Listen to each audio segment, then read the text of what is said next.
This CFO training tape will deal with pass interference. A thorough understanding of pass interference is the key to being successful in making these calls. Pass interference rules can be found in Rule 7, Section 3, Article 8 and 9. In this tape, we will deal with defensive pass interference as well as offensive pass interference. Pass interference, both defensive and offensive calls, are judgment calls. So if one is to become good at recognizing these calls, he or she needs to have a good understanding of the rule. He or she also needs to know when it is not pass interference. We like to place pass interference calls, whether they're defense or offense, into several different categories. For defensive pass interference, there are 6 categories we like to use. They are early contact, or not playing the ball, playing through the back of a receiver, grabbing and restricting the arm of a receiver, arm bar, that is extending an arm across the body of a receiver, cut off, that is cutting off the receiver, taking him off his route, and hook and restrict the receiver in attempt to get to the ball. Offensive pass interference can be broken down into 3 categories: creating separation from the defender, driving through a defender who has established his position, and third, picking off a defender who is attempting to cover a receiver. Let's look at these different categories.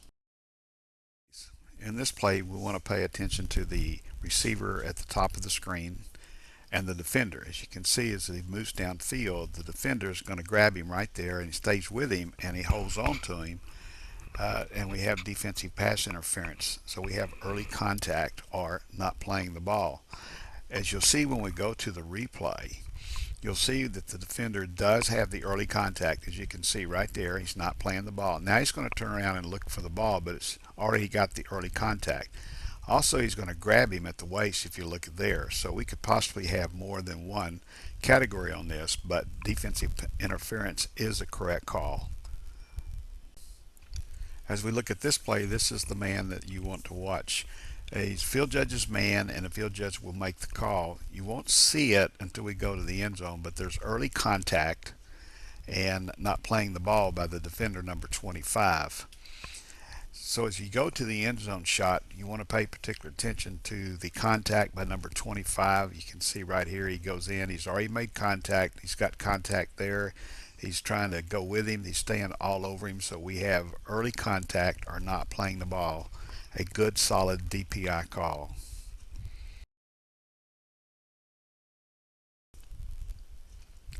In this play, gentlemen, we want to stay with the number 2 man as he goes down. We're going to lose sight of it, but we'll get a real good look at the playing through the back on the replay. But we're going to lose sight right there, and he's going to cut to the outside toward the head linesman, and you can see number 20 went right through the back of number 11. And the replay here will stay with him as he comes down, and you can see that he's broken off, and there comes 20, and 20 is not going to get there, so he just goes through his back, keeps him from making the catch, and we get one more look at it. It's a good solid DPI call playing through the back.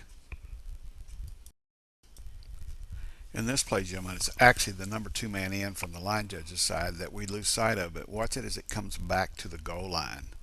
You're going to see that as the pass is thrown, the defender appears to go right through the back of the receiver at the goal line pylon, pushing the field judge off the pylon. But we have a no call.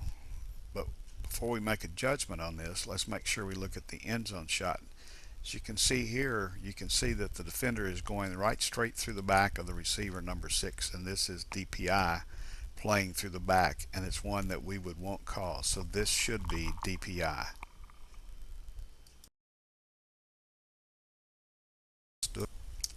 As we watch this play, gentlemen, stay with the 2 at the top, and we'll see him right at the goal line. The defender's going to grab him right there. He grabs his arm and restricts him from going after the ball. So he restricts the receiver by grabbing him. As we go to the replay, you'll see right here, very close, they're just kind of feeling each other, nothing here, nothing here. Now watch the defender, 13, he's going to hook his arm right there, and he's going to drag it. He's got restrict it, and we've got DPI correctly called.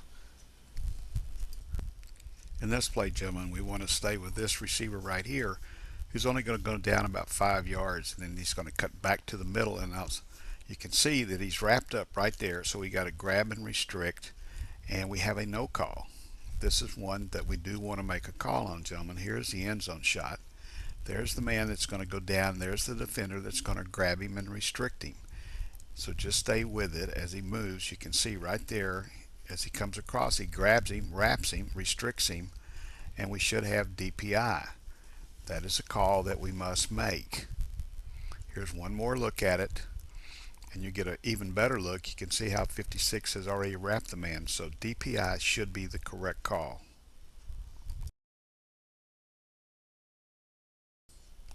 In this play, gentlemen, stay with that man right there. As he goes out towards the head linesman's side, you see the defender comes across. He lays an arm into him, and so he pushes him off with his arm. So we have a arm bar correctly called. Here's a up close look at it. You can see as he breaks off, number 3 sticks his arm in right there and pushes him. So DPI is the correct call. Good solid call.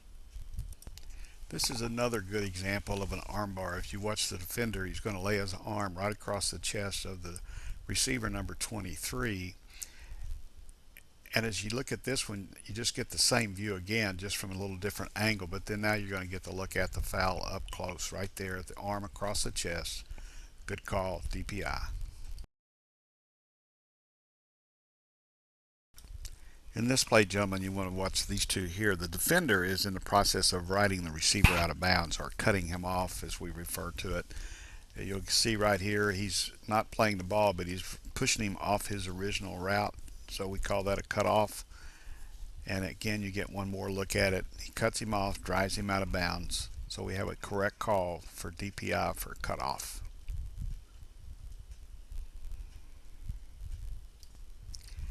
In this play, gentlemen, we just get the replay of the original play, but you can see the defender, number 15, is going to push number 6 off his route. He's pushing him off his route, hoping that he doesn't make the catch, but he still makes the catch. But cutoff is a proper call and was the correct call for this. You'll see the wide angle here.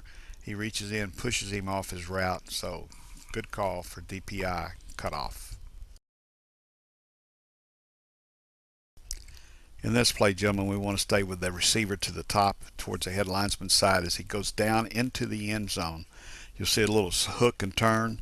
See the defender kind of puts his hands around his waist and turns him, preventing him from getting to the ball.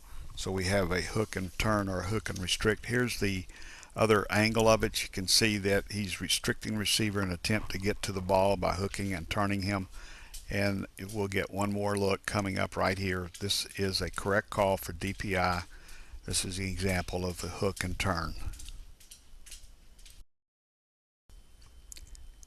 In this play, gentlemen, we want to stay with this outside receiver who's the field judge's man. But as he goes across the middle, you'll see that we have DPI called by the back judge. This is a hook and turn, as you'll see right here. See, he hooks him. Now he pulls his arm, so he restricts his movement to the ball. So we have an example of hook and turn here. Here's one more look at it. You can see that the defender goes high, rakes his shoulder. Now he's going to take and turn it, pull him away from the ball, so he restricts his movement to the ball. So a good example of hook and turn, DPI, correct call.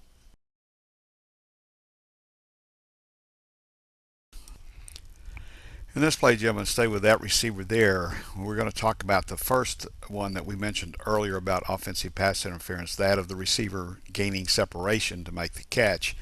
And while we don't see it on this wide angle shot, we will get a better look when we get up close on the replay. So the offensive pass interference is the correct call, as you're going to see as we follow 81.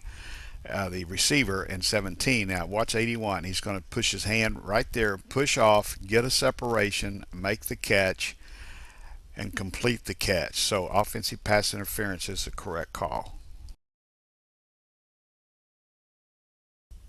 In this play, watch the slot man in. We're going to lose right there, but he goes down and drives through a defender, comes back and makes the catch, which is the second thing that we had mentioned earlier about offensive pass interference, that of driving through the defender who has established his position. Now here's the replay of that, so you can see number 17 is going to go down. He just drives through the defender, so we have offensive pass interference under that category, correctly called.